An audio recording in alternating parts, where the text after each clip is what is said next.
हाथरस हादसे पर सपा नेता गोपाल यादव के बाद अब बलिया के सांसद सनातन पांडे का बयान सामने आया है। उन्होंने बाबा भोलेनाथ को क्लीन चिट देते हुए प्रशासन और आयोजकों को जिम्मेदार ठहराया है। उन्होंने बीजेपी पे भी जमकर हमला बोला।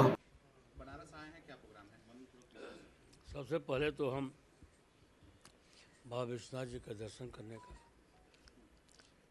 मेरे मन में था, चुनाव से पहले से भी।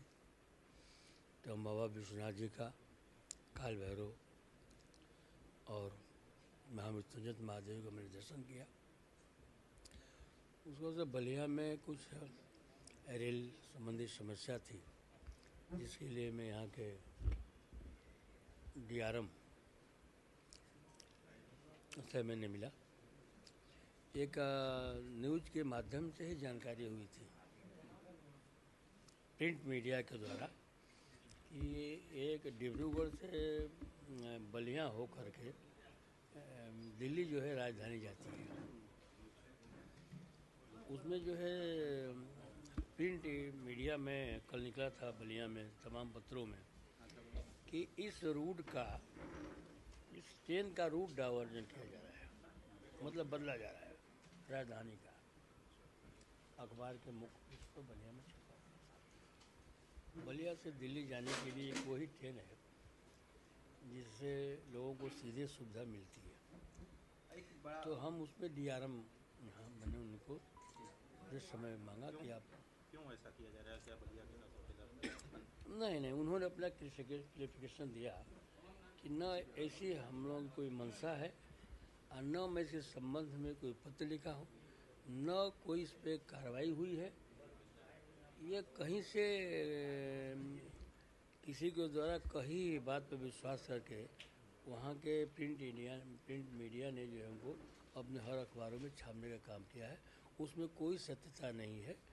डिब्रूगढ़ से बलिया होते हुए लखनऊ राजधानी एक्सप्रेस पूर्वतः जिस रोड से आ रही है बलिया होकर, वो आगे भी चलती रहेगी। पांडे जी, यूपी में बड़ा कांड हुआ, हाथरस कांड, अभी तक बाबा का मुकदमा नहीं हो पाया है। क्या अब देखिए, बाबा पर मुकदमा, ये हम लोग पहले दिन भी जब सदन में थे तो उस घटना की जानकारी हुई, जिसमें ये कहा गया कि जो आयोजक है आज वहाँ के प्रशासनिक अधिकारी हैं। ये आयोजन तो पूर्व नियोजित कार्यक्रम था ना, पूर्व नियोजित कार्यक्रम था। तो जब आप मेला भी लगाते हैं छोटा सा, और आप जो है दुर्गा जी की पूजा के लिए मूर्ति भी लगाते हैं, अच्छा पूजा करने के लिए आप शुरुआत करते हैं तो आपको जो है प्रशासनिक स्वीकृति लेनी पड़ती है। तो ऐसे बड़े कार्यक्रम में जो है आयोजक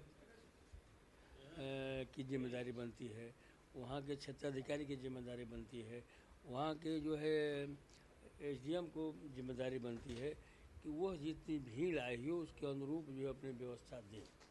वहाँ तो प्रशासन के लोग मुख्य दर्शक बनकर खड़े रहे। मतलब आपको माना बाबा की जिम्मेदारी इसमें नहीं है? अच्छा, हमको आप अपने घर बुलाएंगे किसी प्रयोजन से, हैं, तो हम पर किस बात का मुकदमा है? आप आयोग नहीं न थे, आप वहाँ के क्षेत्राधिकारी नहीं थे, वहाँ के जिलाधिकारी नहीं न थे। कोई मेला लगता है, कोई बड़ा कार्यक्रम होता है तो उसमें ये सूचित किया जाता है ना प्रशासन को। सही कर रही है बाबा पर मुकदमा दर्ज न करके।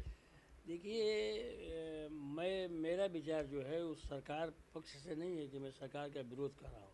हालांकि प्रशासन का विरोध इसलिए कर रहा हूँ कि प्रशासन की जिम्मेदारी थी और आयोजकों की भी जिम्मेदारी थी कि अपनी जो क्षमता बल थी जो लोगों के आने की, उसके आधार पर वो तैयारी करें।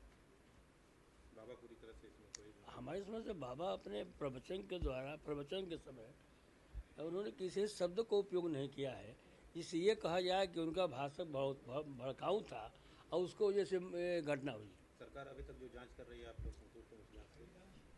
अब जब तक जांच में वहाँ के प्रशासनिक अधिकारियों पर कार्रवाई न करके न जांच की जाए, वहाँ का तत्कालीन जो है थाना अध्यक्ष, तत्कालीन जो है उप पुलिस निरीक्षक, तत्कालिक जो वहाँ पर जो उप जिलाधिकारी, इनको सस्पेंड करके कार्रवाई की जाँच होगी, तब निष्पक्ष जाँच होगी।